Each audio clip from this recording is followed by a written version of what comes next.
بسم الله والصلاة والسلام على رسول الله. ازيكم يا حبايبي؟ عاملين ايه؟ طبعا في السقعة اللي احنا فيها دي احلى حاجة شوربة العدس والمحشي.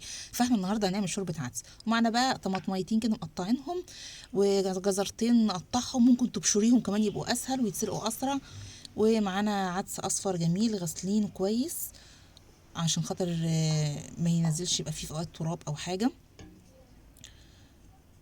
ومعانا توم وبصل وبطاطس، برضو حسب الكمية اللي انت عاملاها، يعني راس توم كبيرة راس صغيرة، وهي بطاطساية كمان بتحطيها واحدة صغيرة كده او وسط، على بصلاية حلوة تحطيه. نحطه كله في المية عندنا، والطماطم والجزر والعدس ونسيبهم في الحلة، وبعدين نحط بقى الحلة على النار. هياخدوا يتسرقوا مع بعض كده، بس خدوا بالكم ما تبقاش النار عالية قوي، يعني خلوا النار، هدوا النار. والاحسن كمان ان احنا نعملها بدري شوية عشان نسيبه يهدى على بال قبل ما نضربه في الخلاط. طبعا شوربة العدس دي مفيدة جدا، بالاضافات اللي احنا بنضيفها لها كمان، ان احنا مش حط عدس بس، احنا حاطين عدس وحاطين خضروات فيها فيتامينات ومعادن، وعندنا الجزر والبطاطس والطماطم والثوم مضاد حيوي طبيعي وحاجات لرفع المناعة في الساعة اللي احنا فيها دي، وفي الجو البرد الكل بيعيا بسرعة.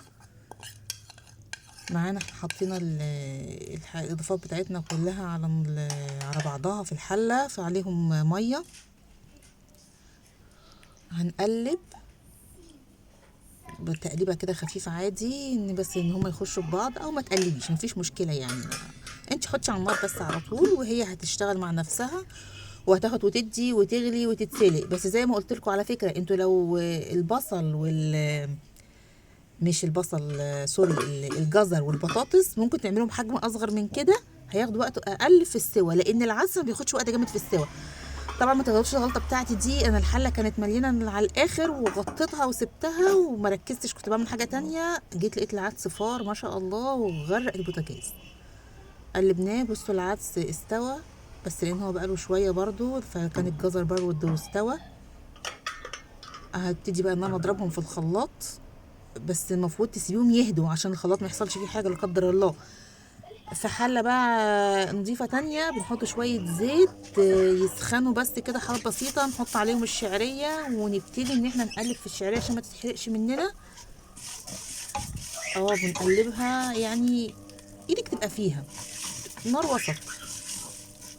هنقلب لحد ما توصل عندنا للون الذهبي الجميل، واحنا في نفس الوقت نكون ضاربين العدس في الخلاط وسايبينه على جنب، بس يكون هادي برضه، ما يكونش سخن جامد زي ما اتفقنا. هنا بسم الله ما شاء الله الشعريه خلاص كانت قربت تتحمر.